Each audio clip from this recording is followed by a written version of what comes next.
In this episode of Man vs. Marriage, it's marriages we admire. The podcast. How good do you want your life to be? It's truly about becoming the best version of yourself that's possible. This is Man vs. Marriage. The podcast. Welcome back to another episode of Man vs. Marriage. It is I, your humble servant, the Q-Dog, in the Ray family studio. Yes. Yeah, I see that, with my lovely wife, Jeannie. Hello. Now, I want you to understand something. There might be a slight delay. We only have 2 microphones and 4 people, so give us a little grace here.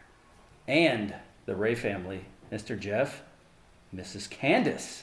Hello, welcome to the show. Hey everyone. Hiya. There we go. Hiya. So this series, and we're kicking it off here, is about marriages that we admire. And yours is the first marriage that I thought of. And we love you guys. And you guys say you love us back, which is great. We're a hard family to love. We're pretty busy. We do. We love you. And so what I'd love to do is just talk about your relationship. And, we'll let you know. I'll let you know why I love your relationship. But I'd love to hear how... There's a lot of love going on. You hear that? There's a lot of love. It is. I'd love to hear how y'all met and kind of what you're all about. What do you do? Who are... Like Troy used to say, who is Jeff Ray? Well, that's a question probably for another day, but I'll talk about our relationship. So tell us, how long you've been married and where'd you meet? I kind of know already, but where'd you meet? How'd you meet? And how did this story begin? So most of it, I'm sure Candice will correct me where I'm wrong. Totally. But it started back in high school. We were served on a drama team together in At church. Yeah, at church and youth, and it's kind of just where we kind of met. And at least, Although our parents have told us that we were friends at the age of like 3 and 5 when they Only 'cause they have went a camping photo together. Yeah, there's a back then. picture of us. so We looked friendly. Yeah, it's looked like I was looking at her or something like that in the Yes. photo. So So this is destiny. So you had the Don't hots. you know? Yes. Yeah. You had the hots early. The toddler hots. yeah. Toddler hots.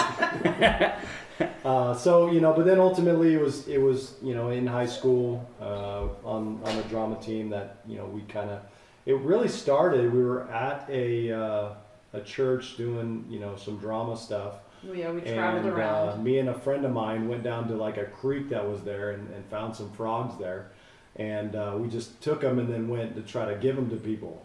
And No, they were trying to scare people. Let's be clear here. They Well, were no. trying to scare people. Well, they were like hidden in my hand, and I asked people if they wanted what I had in my hand without seeing it. Do you want a See, surprise? nobody was willing to take what was in my hand except Candice. I'm down.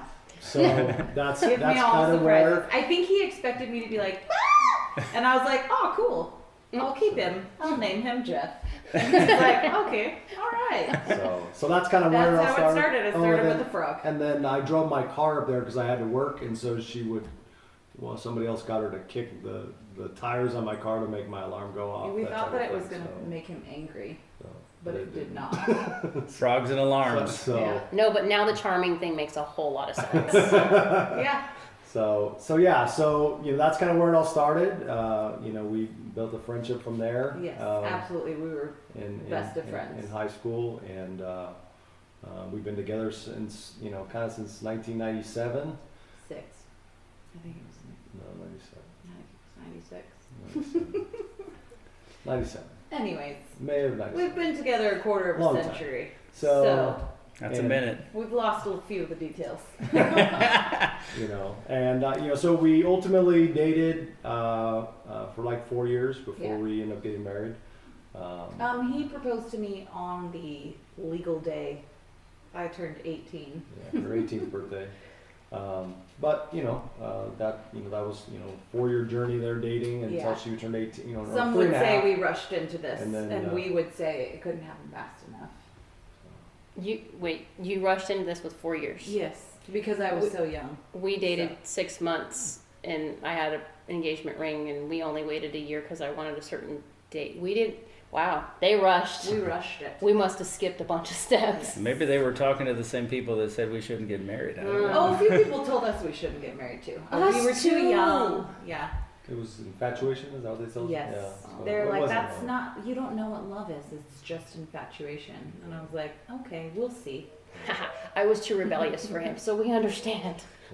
Yeah, so I mean that's the beginning of it there. You know, we built that relationship. I mean, we worked through a lot of stuff. I think, obviously challenges within our families and stuff like that has been big over the years, but ultimately I think we decided to take a different path, I think, than most of the other people we've known. And we decided that I think for me, one of the bigger things, even back just at the beginning, before we started dating, I didn't have any really meaningful relationships prior to that, like nothing that Me I neither. would call value. Yeah. And so like when I decided to say yes to Candice, I said yes to commitment, saying, you know what, no, this is what I'm going to work towards. This is what I'm going to put the effort in. I'm not going to just I'm not going to just quit when it's hard. I'm not going to just give up. And so I really put the mindset in. Almost like I always use the relation of playing football. I played football in high school, and you prepare yourself how you're going to perform in the game before you ever get on the field.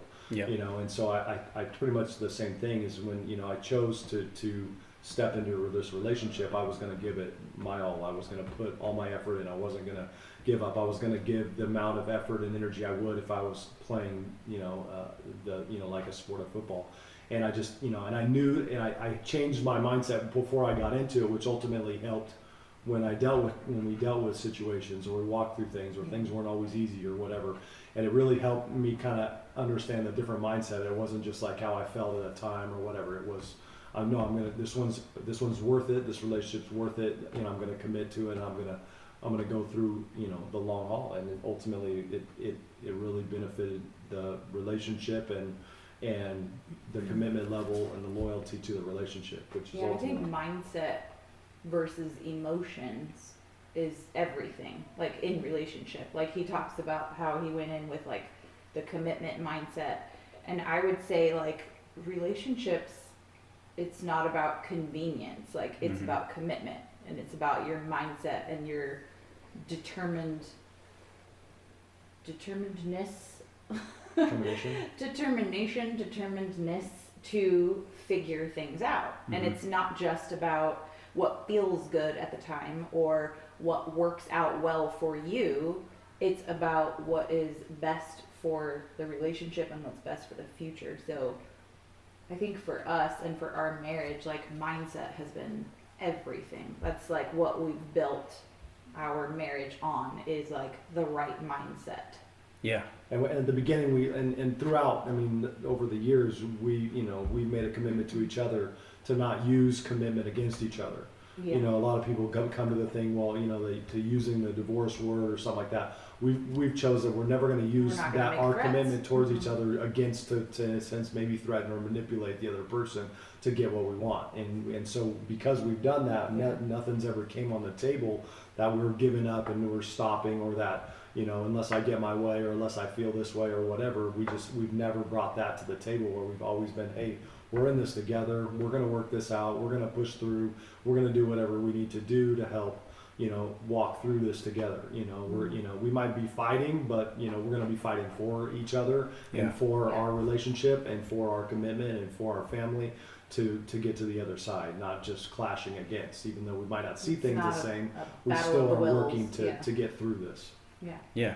I think you put it perfectly. And, just going into your marriage, one of the things we talk about is, doing something on purpose and then doing it for a purpose. You want to have both of those in your relationship. And it's no surprise to me that one of the main things y'all talk about in your relationship is commitment. And you can tell you guys are committed. Let me take a peek at what I wrote down. It's very interesting what I wrote down, what I love about your marriage.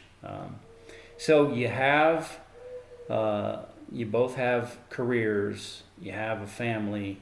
What is it about family that you're committed to? I think first off, family is your mission field.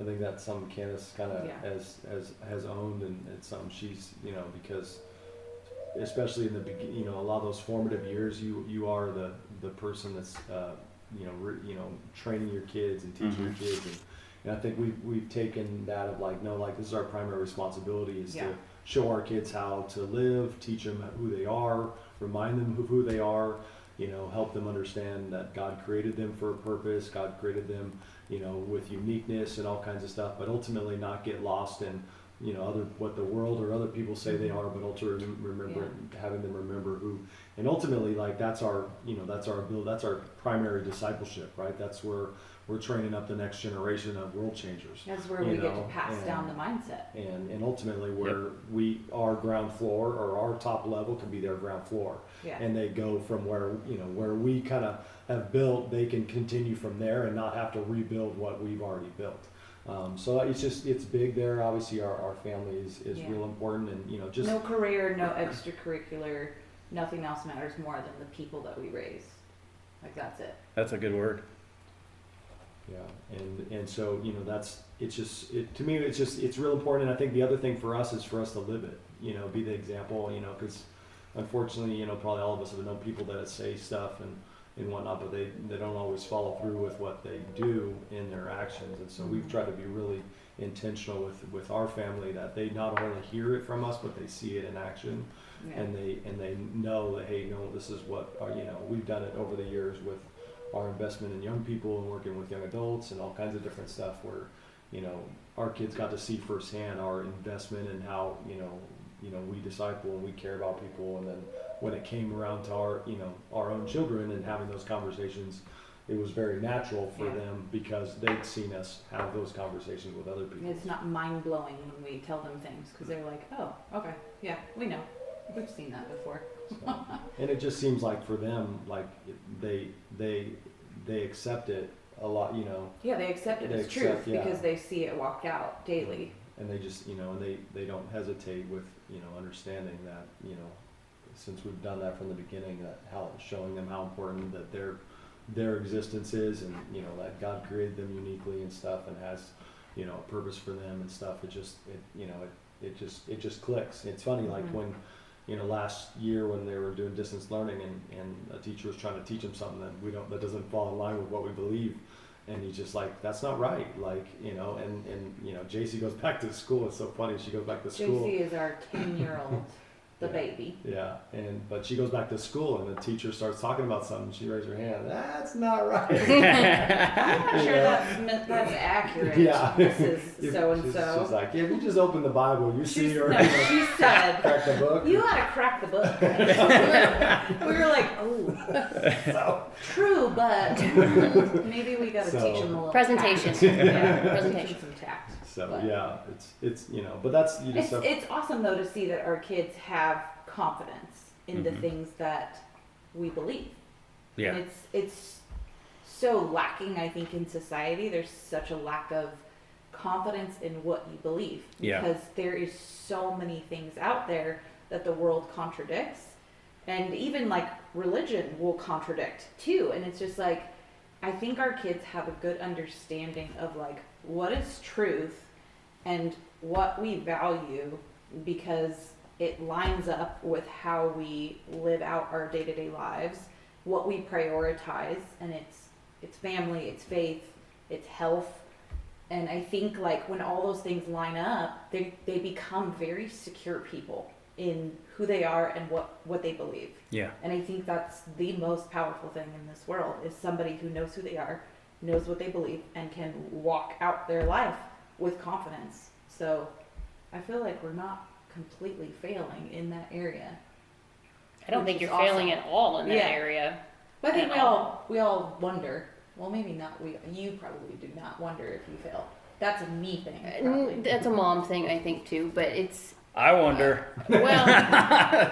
All hail Jeff. It's not a fail thing. I think it's a test thing. Yeah. It's like, okay, this is not looking like I thought it would look right now because there shouldn't be this hiccup. Yeah. But without those hiccups, to bring them back to recognize that they know that they Yeah, know that it's they so know, much but something fun. shook it. You know, something shakes it. Every now and then you get an earthquake and things shake and they get kind of crooked or hang on the wall different, and you have to go back and straighten them out. It's not a failure so much as just going back. We are constantly with our kids. Our famous line is always, "Is this you? Who are you?" Yeah. Because is this really you, or is this something that somebody has told you? Is this something that you've picked up? Where did this come from? And then once we kind of get to the underlying question, it's like it's never that they don't know, it's that something questioned. Yeah. Something caused them to Okay, doubt it. so where's the question? I need to know what the question is, and then I can help you find the answer. I don't necessarily want to give it to you, Right.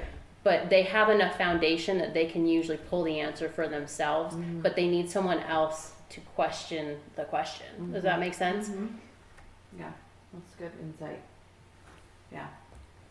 It's teenage years. So Boy, those are exciting. I know Oh, I made them so exciting for my family too. You know, just a few things that struck me that y'all are talking about, and I just wonder, you know, and it's on the spot, so it has to come from the heart because you don't have time to make anything up. oh, he's pretty No good. pressure. No He's pressure. pretty good at making stuff up sometimes. So now we know you make a lot of crap up. Thanks, Jeff. What do you say to, just to go back and touch on that, because I mean, you talk about building confidence in your children. What do you say to somebody, like somebody listening to this podcast halfway around the world that, you know, is thinking, well, heck, I can't teach my kids about confidence. I don't even have confidence in who I am. What message, you know, could you give them? Because I think if you build your confidence, it's gonna help your marriage. It's gonna help you as a parent, as a person, you know, as an individual, period. So what would you say to the person who's listening that maybe they say, where do I start building confidence? I would say teach them what you wish you learned. Right? Like, you don't have to have all the answers to be able to point them in the right direction. I mean, we all know, like, we all, I think, wish we grew up maybe different than we did, or wish we had a different situation than we had, or different experiences. But I think at the end of the day, like, I think we all know where confidence comes from, and I think we can nurture that without even knowing or having that all figured out for ourselves. Because we're never going to arrive at perfection, ever. We're always a work in progress. So I think it's okay to, like, fake it till you make it, in a sense, but you're not really faking it. You're just giving someone access to something that you wish you had access to at a certain point. I think parenting is where your hindsight is 20/20 comes into play. Totally. It's like, trust me, I was 14 once. I know what this looks like. You may think I don't know what this looks like, but this is what's going to happen down the road. Yeah. And it's always that moment where you get to go, man, I wish I would have had a rearview mirror Yeah. growing up, but I didn't have one. But you can use mine now, so Yeah. I'm going to show you what I Borrow went mine. through. Yeah. Right? Let me show you what speed bumps are coming, and let's see if we can't maneuver to another road.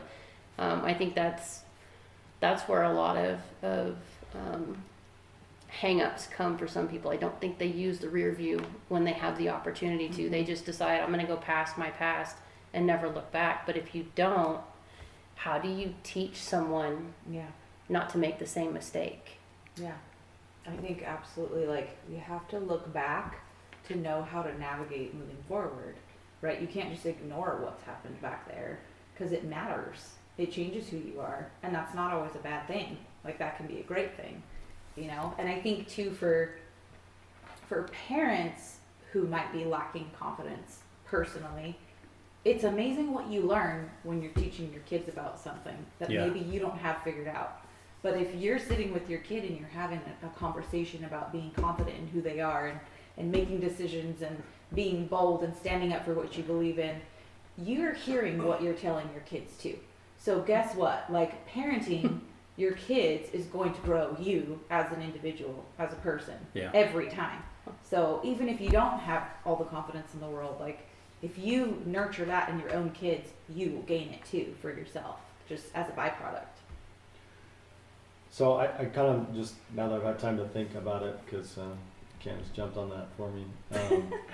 I think first I have to go with, because I get confidence. Confidence to me, like it's the way you get confidence doing something over and over and over again and feeling good about the result. That's literally, the basic level there. It's like driving to a certain location. Once you drive there 100 times, you can get there without looking up at a map or getting directions.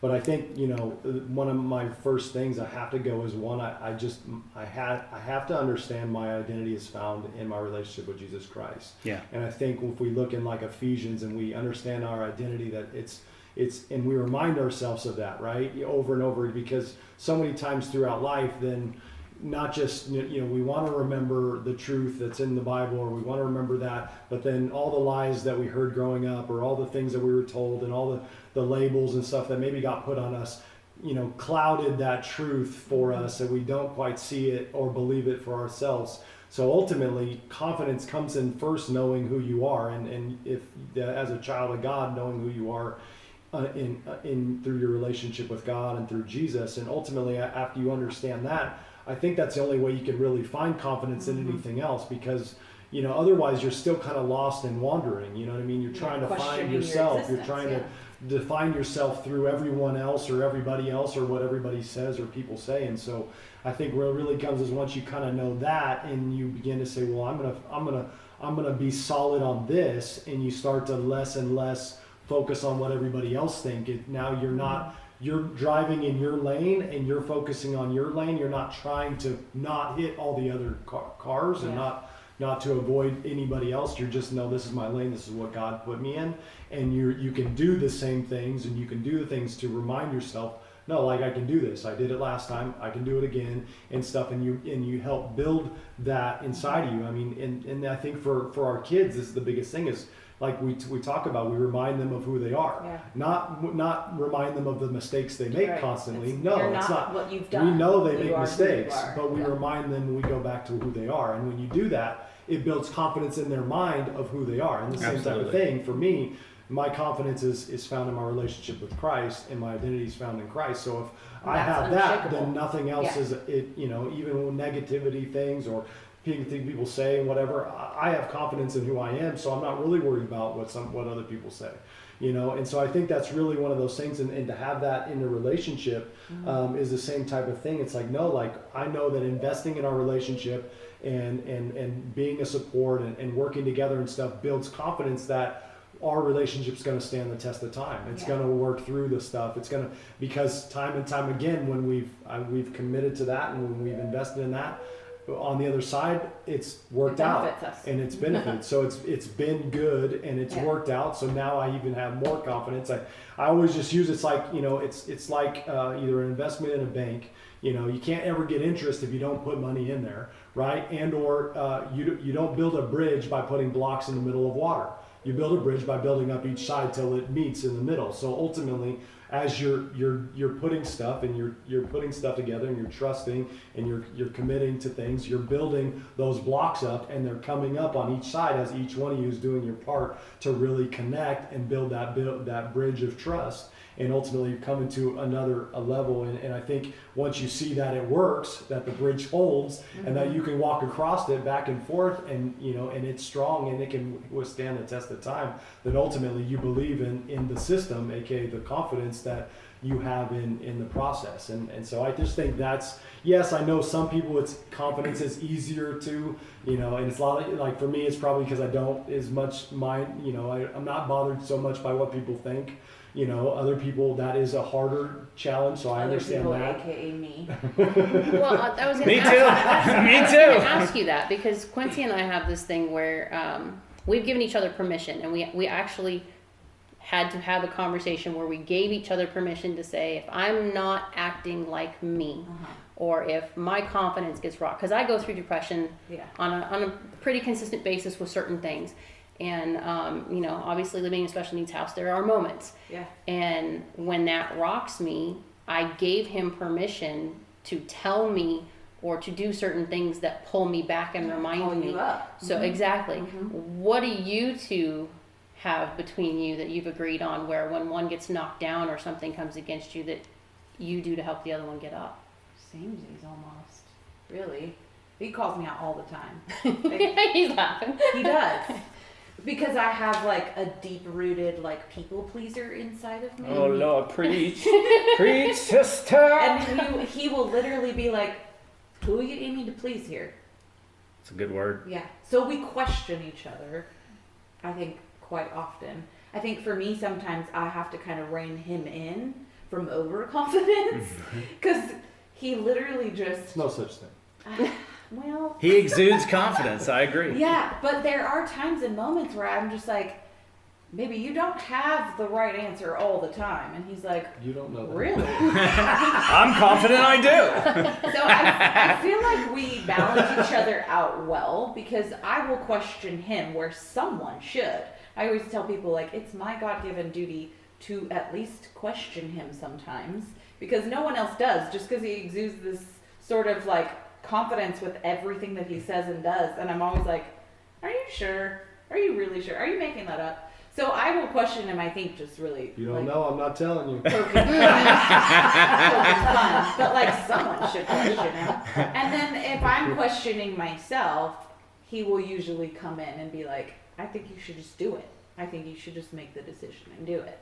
Because I struggle to make decisions because I'm like, I don't want to make the wrong decision. Yeah.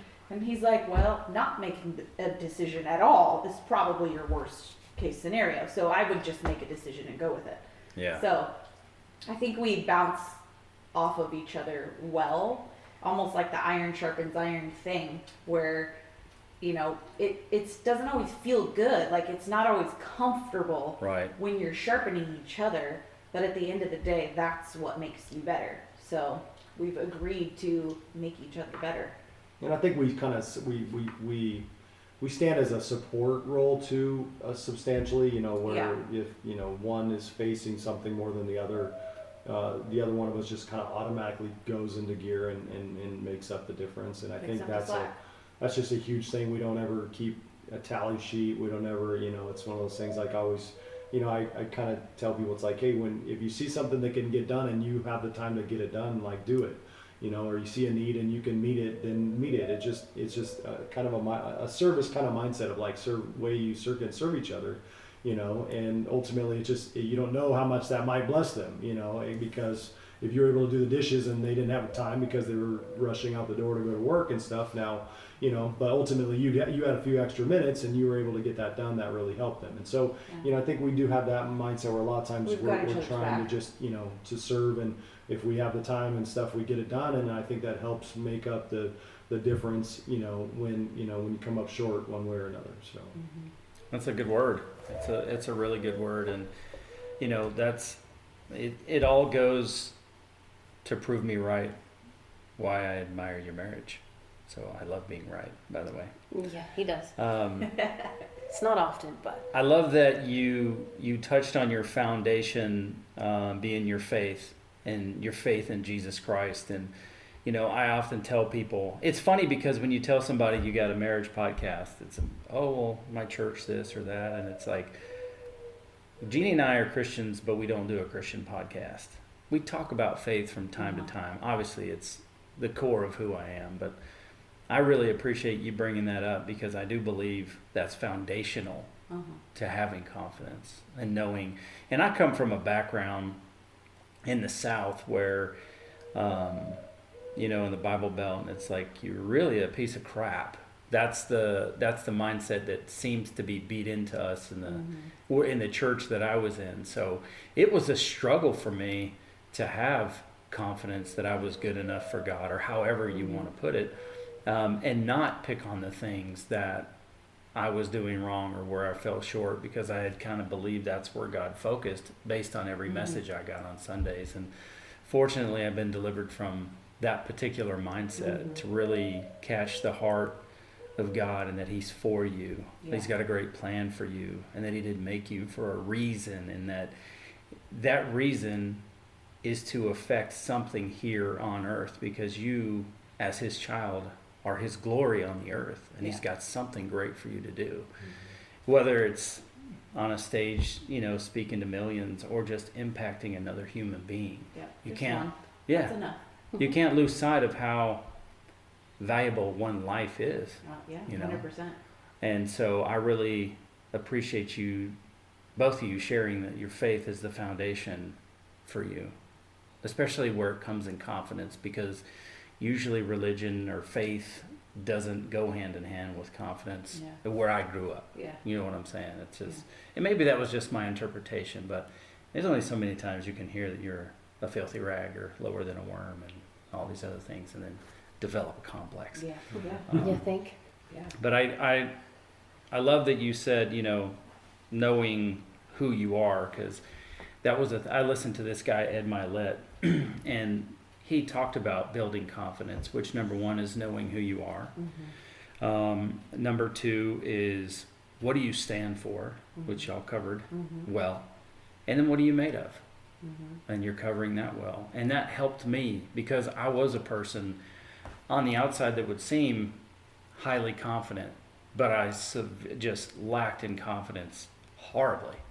And part of it comes from, I think, that people-pleasing mindset of trying to make sure you're good enough for everybody around you. So that was life-changing for me. So I believe what you shared for whoever's listening, it's a great moment in time for them to be able to hear that and to understand where that comes from. So I like that a lot. It's good stuff. Y'all are naturals. You're naturals. So what do you, you may have already answered this, but if somebody came up and asked you this question, I'm interested to know what you would say. What do you love about your marriage? You stumped them. No, I'm Just deciding trying whether I to narrow should it say down. it or not. Right? Smart. I've got a long list in my head, Oh, so this guy. I have a longer list in my phone, but Oh, that's true. He does send it to me from time to time when I need to hear it. yeah, so gotta have backups. Gotta make sure. That's a pro tip. That's a pro smart. tip. Pro tip. That's smart. So, You just, when your wife's having a bad day, you text her everything you love about her. And keep it saved. it works. I think really like Candice's devotion really to us and like to our relationship, and really she's always been such a loyal person and stuff, and even through tough times, like she's one that she's always been in it, like since we made a commitment so long ago. We just chose to do life together, and I don't know, to me that's one of the bigger It's more things fun in life together. is that you have someone to walk through life with you.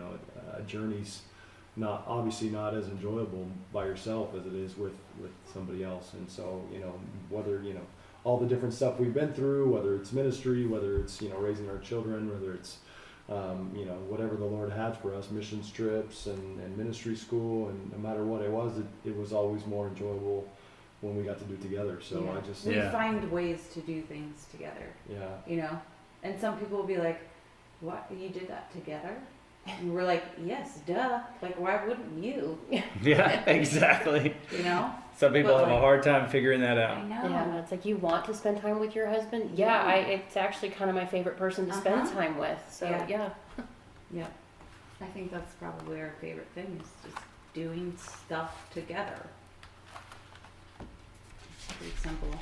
That's It's great. not No. very profound, but No, it is profound. You would be surprised actually at how profound it is, because in talking with other people, even in our friend circle, it's like he does his thing and she does her thing, and when I'll go out with a girlfriend and he and I are texting, it's like, God, doesn't he ever leave you alone? I don't want him to.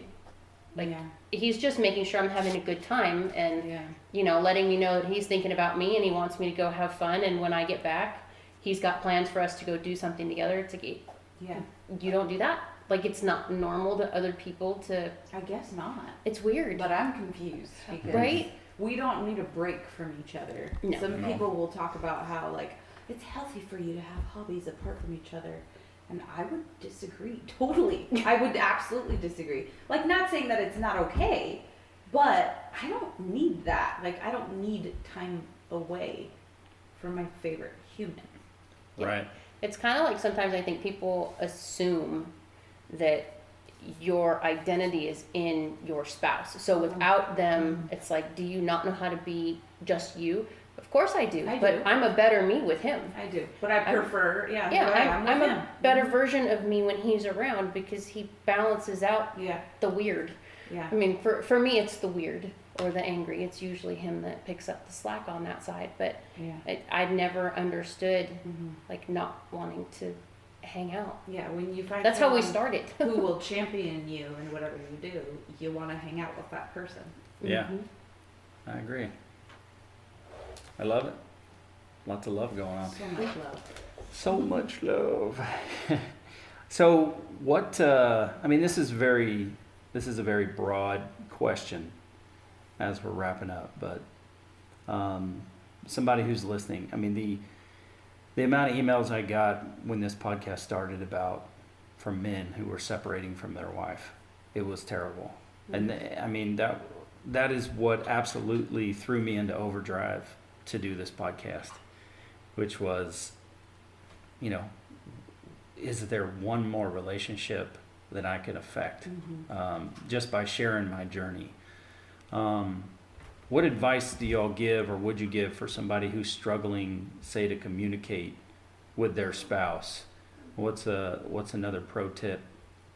Because y'all have already given us a great pro tip and a lot of content. But what's a pro tip if you're struggling in communication? You got any tips for that? I do. Go ahead. I do. I would say stop trying to communicate. And I would say back up, like pump the brakes, because you skipped a step. The first step would be to connect with each other. Like figure out what it is that you love to do together and do it. Connect. Because without connection, your communication is just going to fail because you're That's not a good word. connected. So this is what we tell people when we do premarital counseling. Is like step one is figure out how you connect as a couple and do it regularly and do it well.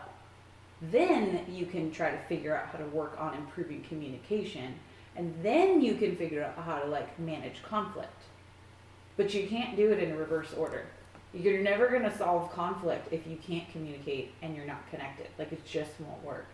So I would say like go back to the basics and figure out what you like to do together and do it. That's a Start great idea. there. What else would you add? I don't know. I don't know why this keeps going around in my head, which I hate to use Disney movies because I almost always use them. for Whoa, things. with the Disney But like movies. Huh? Frozen 2, Do the Next Right Thing just keeps coming in my head, and I think it pertains to relationships for the simple fact that we think things are just so big, too far gone, that type of Yeah. thing. Yeah. Instead of, so we try to like, I have to Simplify. rebuild the whole house Yeah, at I know. once because it crumbled down, or I've let it crumble, I've let it deteriorate, and ultimately no. Like just start putting the stones Start back, patching. start putting the blocks back. You know what I mean? Do that next right thing. Whether that's saying encouraging things and saying I'm sorry, saying do the next right thing, and you'll begin to rebuild trust. You'll Yeah. begin to rebuild things that you think maybe have been gone. Stop thinking it has to be this grandiose thing. No, relationships are built from blocks.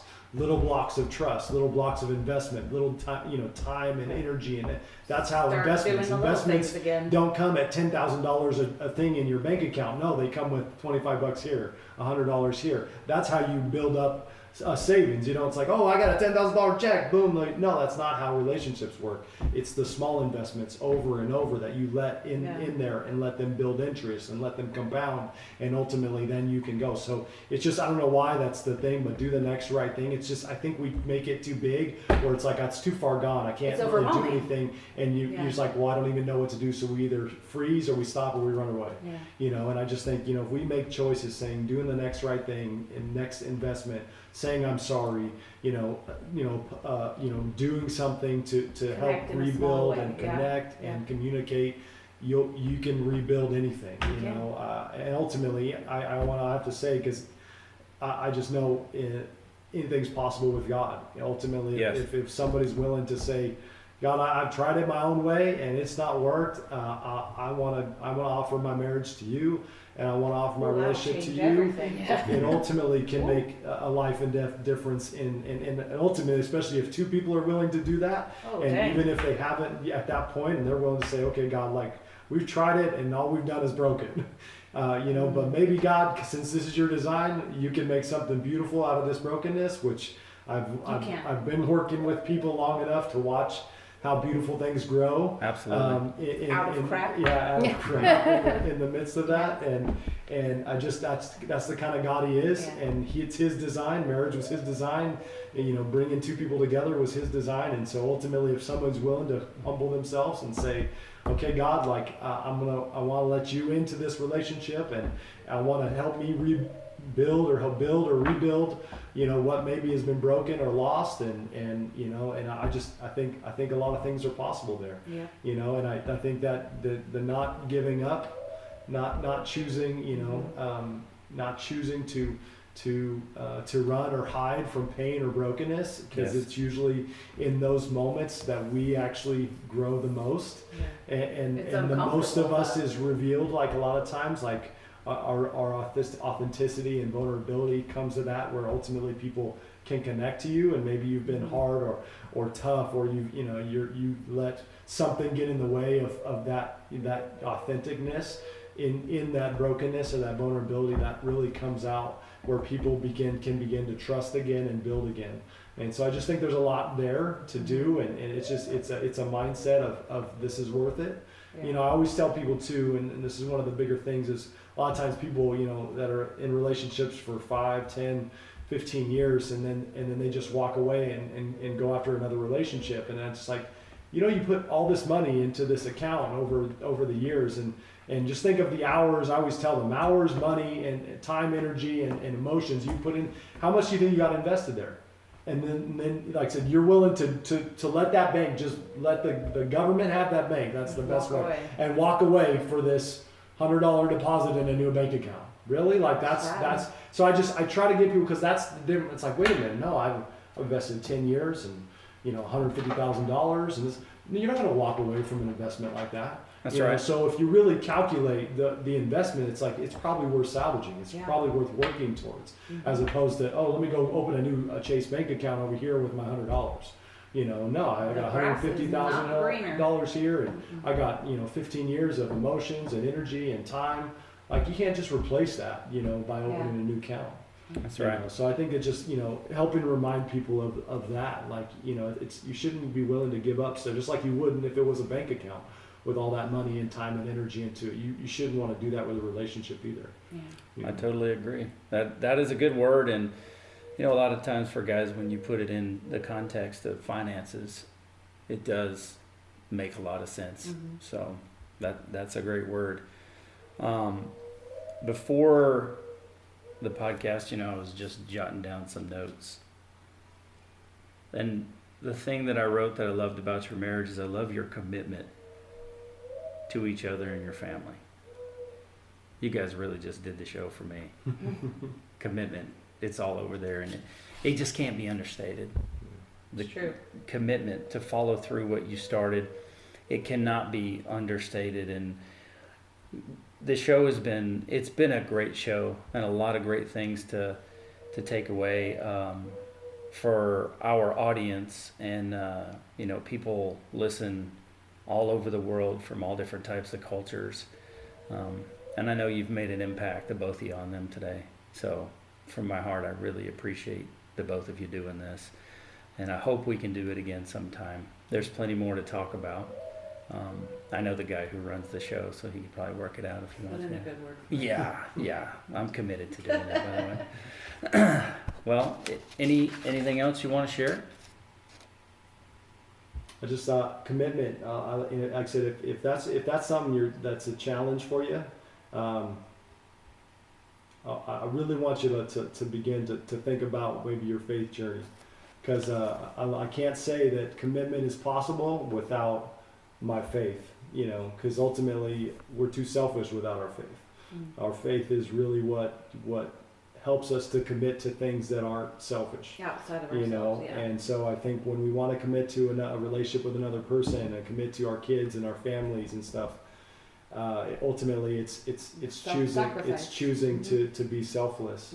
And like I said, so if you know, that's, I think the biggest thing is knowing that it's because of my faith in Jesus Christ and knowing God as my Lord and Savior, and it's really what gives me to live up to that level of commitment, because you know I've been on a lot, you know, I've known God most of my life, raised in church, but ultimately in my adulthood, you know, really made a commitment to follow after Him, and it really is changed everything in my life, and ultimately I think is what led to all the blessings that I've seen and all the great relationships and people that I have around me. So I just, you know, it's like, it's hard to, if you don't know, if you wonder how you can even do that in a broken world or whatnot, it's only because of my faith, you know, Absolutely. that I can get there. So that's where I know it's like, I don't know, but it's just that faith journey really does help you redefine how to live your life a different way, a better way.